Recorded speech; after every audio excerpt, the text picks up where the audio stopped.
Na je, tofauti zenu zinaweza kusuluhishwa wakati mwingine?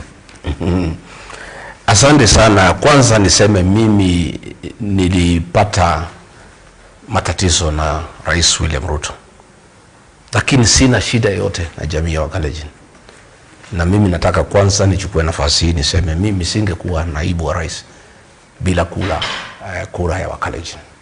Kwa hivyo mimi niko na shukrani, na siku zangu zote nitawakumbuka Wakalenjin kama jamii ya heshima ambaye mimi walinipatia nafasi kupata kiti kubwa, kuwa namba 2 katika Jamhuri ya Kenya.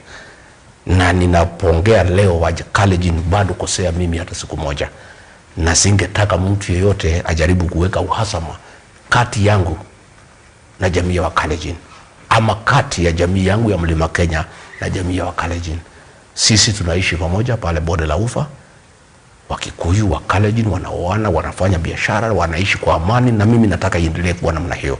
Kwa hivyo hata kabla hatujaendelea sana, niseme ya kwamba mimi nimekosana na mtu mmoja wa jamii ya Kalenjin, lakini sijakosana na jamii ya Wakalenjin, na siwezi kosana na hawa kwa sababu ni jamii ya heshima, na mimi mwenyewe walinitia heshima wakanipatia nafasi, na hawa bado fukuza mimi kwa kasi.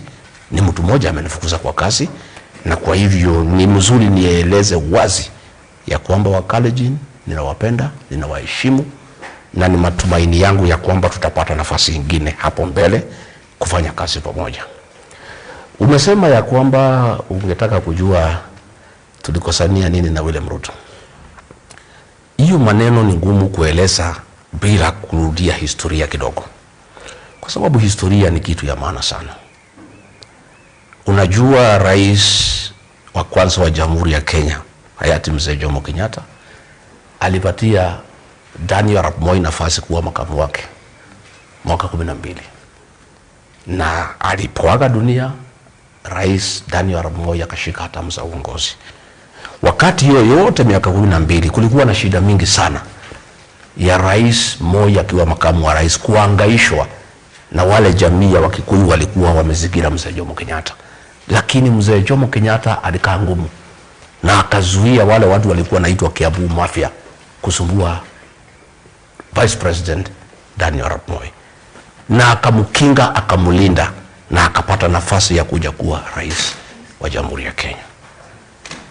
Hapo mbeleni mwaka wa 2002 Rais Daniel Arap Moi alikuwa anaondoka, akalete Uhuru Kenyatta akuwe rais wa Jamhuri ya Kenya, na jamii ya Wakalenjin ikaunga Uhuru Kenyatta mkono 2002, lakini hakuweza kushinda, akashindwa na Mwai Kibaki.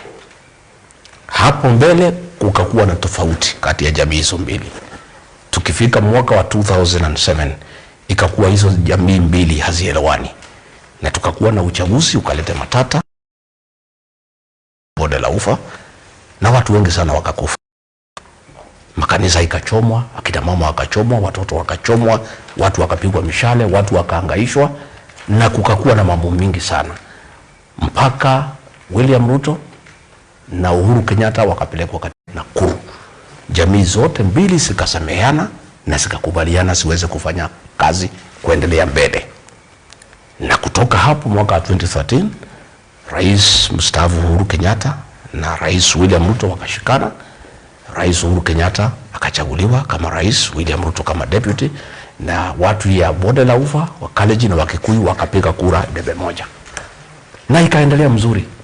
Tukafika 2017 tukarudi kwa debe.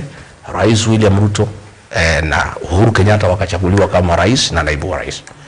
Kutoka hapo kukakuwa na matatizo. Rais Uhuru Kenyatta akakuwa amefikiria vingine. Alikuwa amesema yangu 10 ya huyu 10, na akabadilisha mafikira na akasema huyu William Ruto nimefanya kazi na yeye, hatuwezi muaminia taifa la Jamhuri ya Kenya, hafai, tabia yake ni nzuri, ako na mambo ya ufisadi na mambo mingi, na mimi nimekaa na yeye miaka 5 na nimeona hafai, na kwa hivyo nataka watu wangu kutoka mlima tuachane na huyu mtu, tutafute mtu mwingine.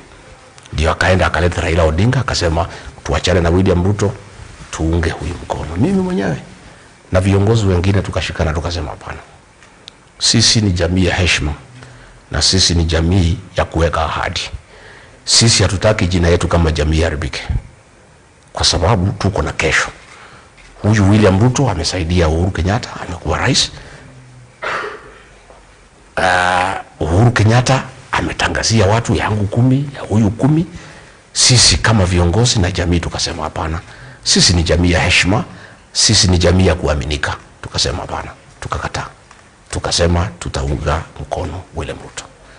Na mimi mwenyewe najua nilikuwa msaidizi wa Uhuru Kenyatta miaka mingi sana, tukakosana na yeye juu ya hiyo kabisa. Atageuka jamii yetu na atatuhangaisha tena, ataharibu uchumi wa Kenya, ataharibu kila kitu. Huyu ni mfanyabiashara. Uhuru Kenyatta akaniambia wachana na hii mtu. Nikamwambia Rais Uhuru Kenyatta hapana, mimi ni muungwana, sisi ni wangwana, tuko na ahadi, wacha tumpatie nafasi. Kama itakuwa namna hiyo itakuwa ni bahati mbaya, lakini vile mimi naongea naona ni Mkristo.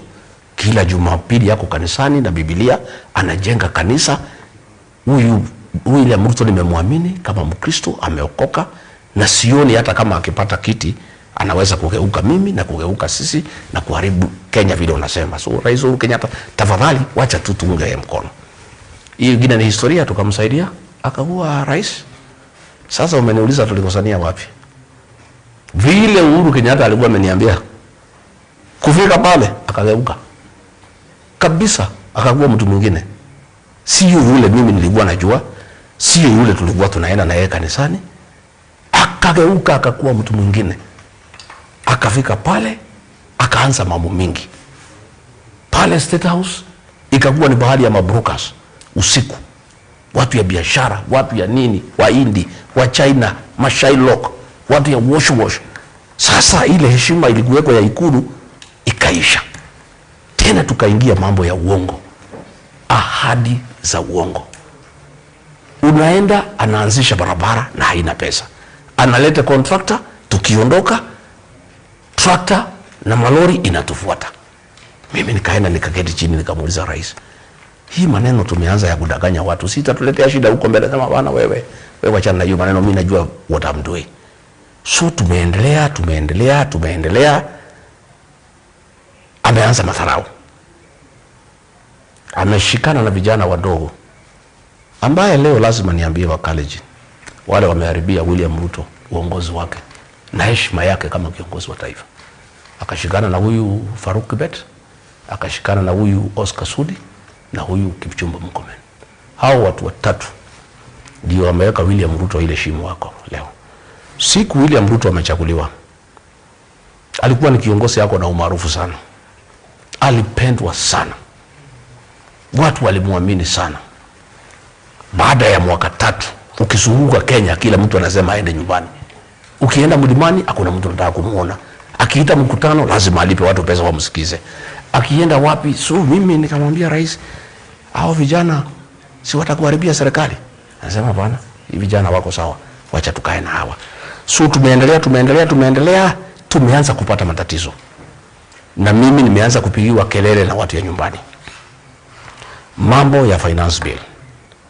Watu ya mlimani na Wakenya wengine wameniuliza, wewe Rigiji, naomba nikukatize kidogo mheshimiwa, kwa sababu tunataka wasikilizaji wetu waelewe. Umezungumzia Faruk Kibet na waziri Kipchumba Murkomen na mheshimiwa Oscar Sudi ndio walileta matatizo.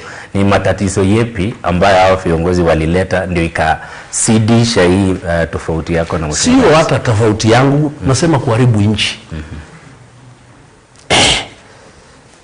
Hawa ndio wenye kusema pale